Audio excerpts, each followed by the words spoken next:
Hello, my MGTOW brothers. In for a quick one. This is going to be something that I normally don't do, and this is probably the last time that I'm going to do it.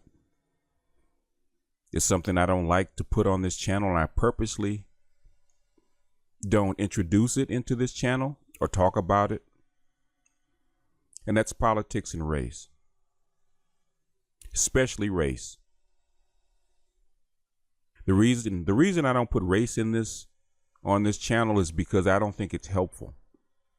But recently I've had a couple of people come to the channel and mention race. We're talking about race. So in this video, I'm actually going to deal with it. I don't think race is helpful in this particular channel or the MGTOW community in general because, like I say, MGTOW was like Alcoholics Anonymous. We're here because we're dealing with a problem that has been detrimental to our lives. No one, I don't believe anyone really wants to be MGTOW if they could possibly not be MGTOW. Everybody hopes or wants to be happy with the other sex. Nobody wants to believe that if you have sex with a woman, you're going to get hit with child support. Or if you get married, your life is going to get blown up in the family courts.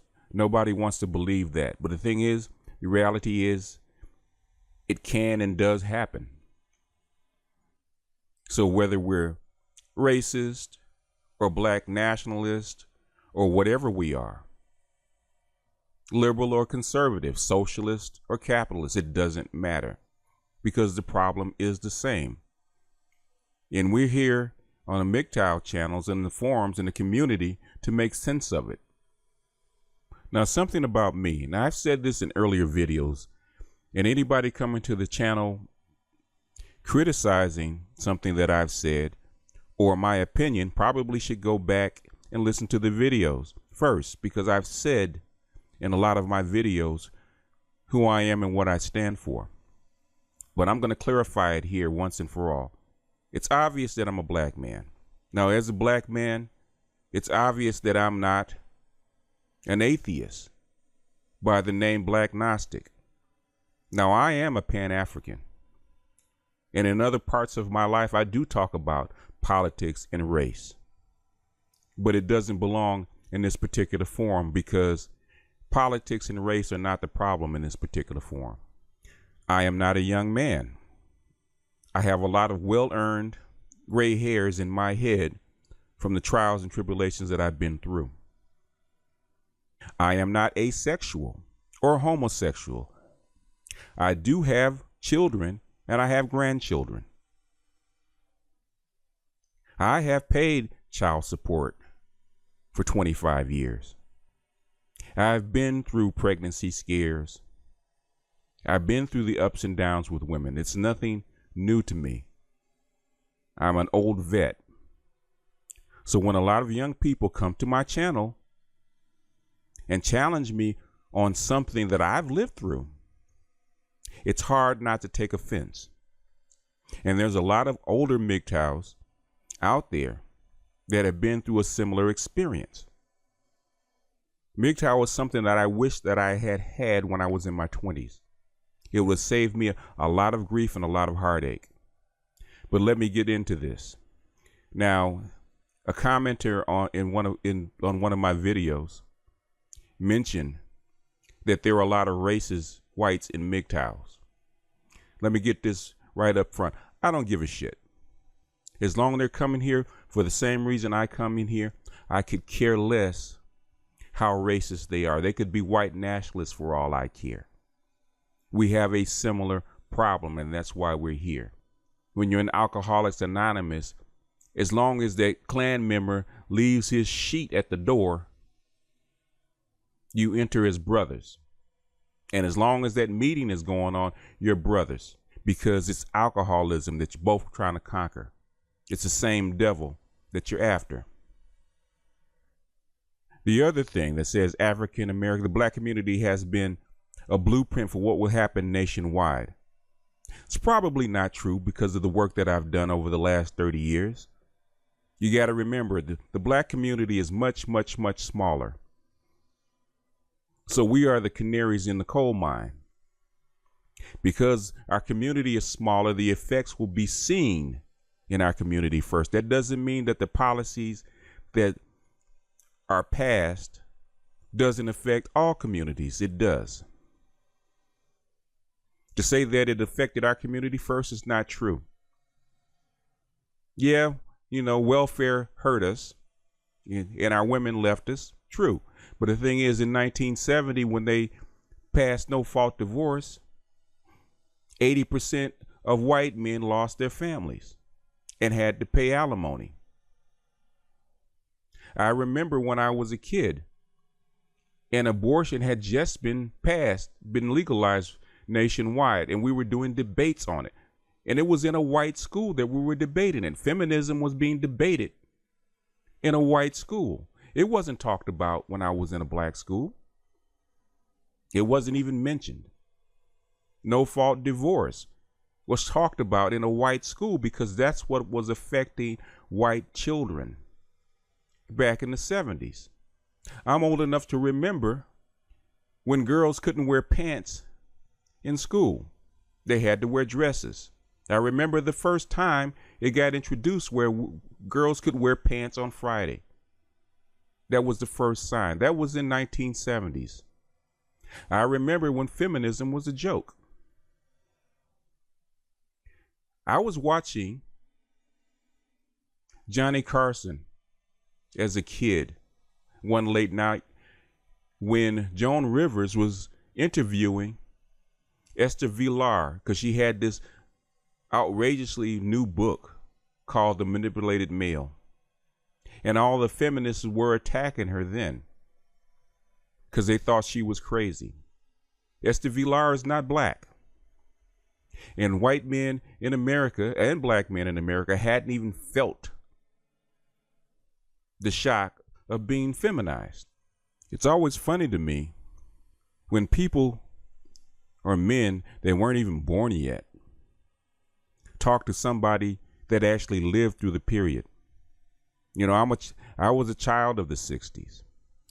I'm a baby boomer. So I lived through it. For the most part, black families were intact through the 60s. Our black women marched with us. Our black women were in the streets with us. Our black women were Black Panthers. They were side by side with us. To say that a lot of this was going on in the 60s is probably not true. You had effects, but the thing is the policies hadn't hit. In the 70s, my families got blown up just like everybody else's family got blown up because the policy changed. The only difference is that the black community didn't have the resources like the white community to take that hit. Now, the commentator says it's something that a lot of black people have said, and it's probably true, that MGTOW is not a new phenomenon, and black men have been dealing with it a lot longer as far as what we actually do. Like I said, it takes a while. White men had a lot more resources to take those hits, whereas black men didn't. But he says that white men didn't have that problem as long as we did, and that's not true. And he tries to use a couple of songs, one from MWA and another one from Belle Biv DeVoe called Poison. Now those songs came out, with NWA and Eazy-E in 1988. I know because guess what? Eazy-E wasn't being played on the radio, and those were mixtapes, and that's the only way you can get them. And since I was local, guess who heard it first? Yeah, we did. And it didn't become popular until white kids in the suburbs actually picked up on it and felt the same way. So they were already feeling the same message. Now, in 1988, 87, 88, when I was going through it, Belle Biv DeVoe hadn't even happened yet. They were still singing love songs and pop culture songs about the little girls that they loved. So I saw this stuff happen in real time. Now, MGTOW as a phenomenon is not about the experience. MGTOW, the phenomenon, is now that we have this platform called the internet, called YouTube, that we can all come together and actually talk about these things. That's where the phenomenon actually started to happen. Now, I remember when Tom Likas was a feminist, and he started talking about the experiences he went through. That was back in the 90s, in the late 90s. But to say that white men didn't give a shit is absolutely positively not true. Lee Marvin was not a black man. If you go back in history and you look it up in Wikipedia and look up palimony, the first time it ever happened in 1976, when he was going through the trial in Los Angeles, that was the first time it was ever mentioned. That wasn't a black man. The divorces that Johnny Carson, a famous white man, and his sidekick, Ed McMahon, were going through those $1 million divorces, and it was all over the papers. Those people weren't black, but they were still feeling the same effects. So MGTOW is not a white or black thing. It is not who shot John first thing. It is what are we going to do about it thing, and can we come together and figure this thing out, because it happened to everybody across all communities. Now, it happened in different ways because our cultures are different, but the effect in the end is still the same.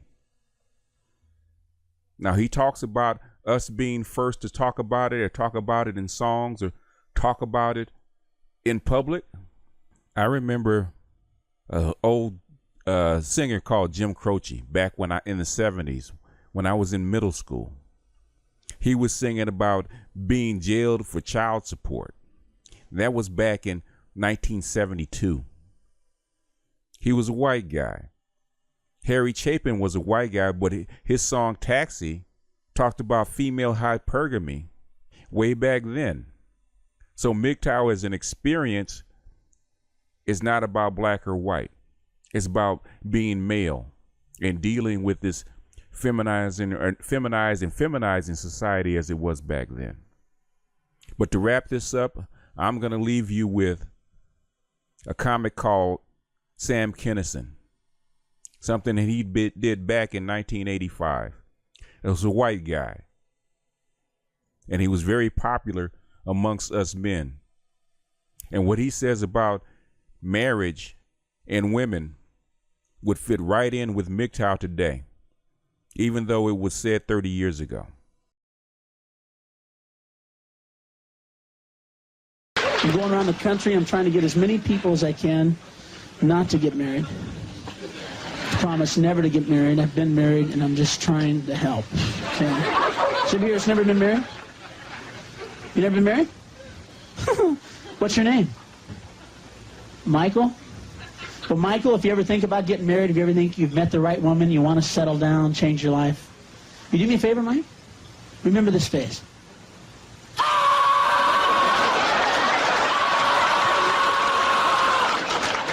Because if you get married, Mike, that's going to be your fucking face every day. It's the face of every married man. He wakes up in the morning. It's the truth, man. He wakes up in the morning, he goes to the mirror, he looks in it and goes, "Ah! What did I do to my life?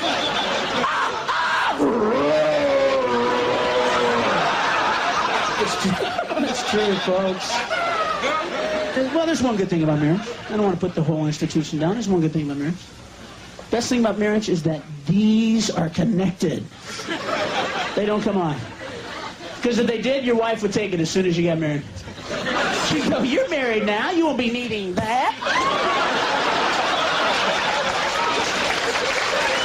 I'll just take care of that for you, okay? Now, if you want this, it'll be in my purse or in the refrigerator. What, you're going out of town with your friends? You can just leave that here. Oh, it's true. You see all these guys on the phone going, hello, guys. Yeah, listen, I got to cancel out. I can't make it. No, I'm not going to be able to go. She's got my dick! No, No, she won't give it to me. I talked to her all day. Yeah, she got the spare, too. Well, she's upset. I tried to sneak out of the house with this morning, and I was halfway out the driveway. She come running out of the house, and I had to give it to her right there in the street. Okay, I'll ask her. Hold on. Honey, it's the guys. No, they just called to say that they're all taking theirs. No, I just gonna take mine because I didn't want to stand out. You know, everybody's taking it. Okay. She said no fucking way. Yeah, she said no way the dick stays here. Do me a favor, if you guys see me working on the yard and stuff around the house next week, you do me a favor? Do you love me? You do me a favor? Kill me. Strangle me, shoot me, run me over. Whatever it takes, I'm in hell!